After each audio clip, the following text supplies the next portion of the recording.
今天这新品呢是一个小型的探照灯 HG160，来看一下它的外观。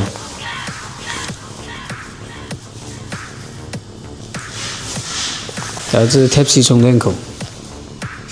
它灯头呢是由一颗 MBT160远射型灯珠，还有6颗3535泛光型灯珠组成。同时亮起的话，亮度最高可达10000流明。